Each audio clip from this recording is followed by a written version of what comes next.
বিশ্ব জলাভূমি দিবস উপলক্ষে বাঁকুড়া দক্ষিণ বন বিভাগের উদ্যোগে মুকুটমণিপুর পর্যটন কেন্দ্রে একটি বিশেষ কর্মসূচির আয়োজন করা হয়। এই কর্মসূচিতে স্থানীয় বাসিন্দা, নৌকা চালক সহ বিভিন্ন শ্রেণীর মানুষ অংশ নেন। বন দপ্তর সূত্রে জানা যায়, এই দিন জলাভূমি সংরক্ষণ ও জলের অপচয় বন্ধ করার বিষয়ে সকলকে সচেতন করা হয়। পাশাপাশি একটি পাখি ও বন্যপ্রাণ গবেষণা সংস্থার সহযোগিতায় মুকুটমণিপুর জলাধারী পক্ষী গণনার কাজও করা হয়। উল্লেখ্য, শীতের মরশুমে মুকুটমণিপুর জলাধারীর দেশ ও বিদেশের নানা প্রজাতির পরিযায়ী পাখির আগমন ঘটে। তবে এবছর কিছু প্রজাতির পাখির সংখ্যা কম লক্ষ্য করা গেছে। বাঁকুড়া দক্ষিণ বন বিভাগের এডিএফও অসিত দাস জানান, প্রতি বছরের মতো এবছরও বিশ্ব জলাভূমি দিবসে মুকুটমণিপুর জলাধারে বিভিন্ন প্রজাতির পাখি দেখা গেছে।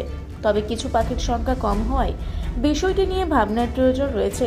তার মতে, জলাধারে মোটর চালিত নৌকার শব্দ দূষণ, ফিশিং নেট এবং পাখির খাদ্যের অভাব এর অন্যতম কারণ হতে পারে।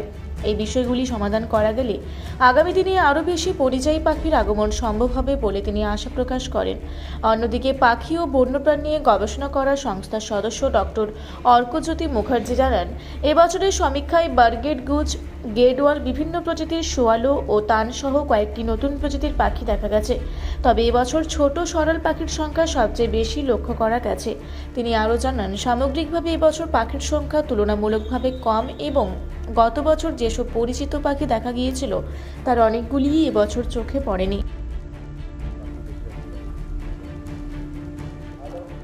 আজকে আমরা প্রতি বছরের ন্যায় আমরা যেটা করে থাকি আর কি, ইন্টারন্যাশনাল ওয়েটল্যান্ড ডের উপলক্ষে আমরা আজকে গেলাম, যেটা আমরা কমন ফুড আর যে কর্মোরেন্ট, ডাক এইসব বিভিন্ন ধরনের ভ্যারাইটিস পাখিগুলো দেখলাম। তো এটা লক্ষণীয় যে কিছু যেরকম নতুন পাখিও এসছে, যেটা আগের বারে দেখতে পাইনি, আবার এমনও দেখতে পাচ্ছি যেটা গতবারে এসেছিলো এবারে আসেনি।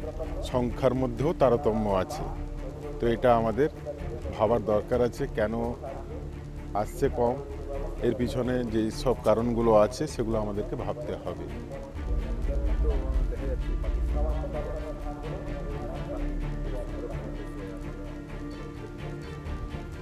আমাদের তরফ থেকে উদ্যোগ বলতে, আমরা সবাইকে সচেতন করার জন্য আমরা বিভিন্নভাবে আমাদের অ্যাওয়ারনেস ক্যাম্প চলে, প্লাস আমরা এখানে যারা আছে প্রশাসনিক স্তরে আমরা আলোচনা করেছি যে মহকুমা শাসকের সাথে, প্লাস অন্যান্য যারা আধিকারিক আছে, এটা যৌথ একটা প্রয়াসের প্রয়োজন আছে।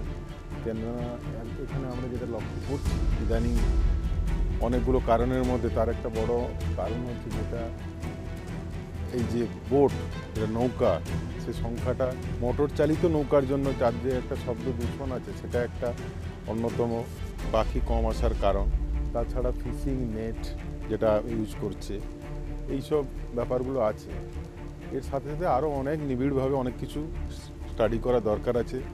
শুধু এটা নয়, এর সাথে যেটা হচ্ছে পাখির যে খাবার, যেটা খাদ্যাভ্যাস, সেটা কতটা কী আছে, সেটা যারা এই নিয়ে কাজ করছেন তাদেরকে নিযুক্ত করা যেতে পারে। তাহলে হয়তো আগামী দিনে আমরা আরও বেশি পরিযায়ী পাখি এখানে লক্ষ্য করতে পারব।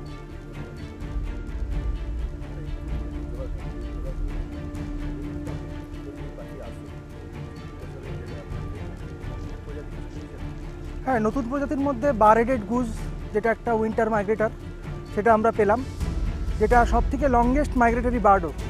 তাছাড়াও উইন্টার মাইগ্রেটরির মধ্যে আমরা গ্যাডওয়াল পেলাম, রেড ক্রেস্টেড পোচার্ড পেলাম, বিভিন্ন সোয়ালো পেলাম, টার্ন পেয়েছি, এগুলোই পেয়েছি এবারে। লেসার হুইসলিং ডাক বা ছোট সরাল, তার সংখ্যা সবথেকে বেশি, মোটামুটি 2000-এর উপর আমরা পেয়েছি।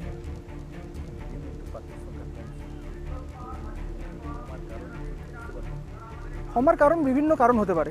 প্লাস্টিক পলিউশন হতে পারে, পেস্টিসাইড, কাছাকাছি যে এগ্রিকালচার ফিল্ড আছে তার থেকে পেস্টিসাইড এসে জলের কোয়ালিটি খারাপ করছে, সেটা হতে পারে। তাছাড়া মানুষের যে অ্যানথ্রোপোজেনিক যে প্রেশার, সেটাও প্রতিদিন বাড়ছে।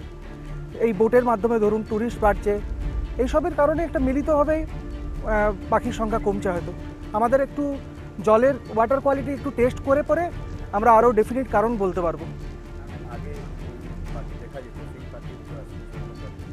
হ্যাঁ, সেরকম অনেক পাখি আছে, অনেক হাঁসি আগে দেখা যেত, টাপটেড ডাক দেখা যেত, নর্দার্ন পিন্টেল দেখা যেত, সেগুলো এবার আসেনি।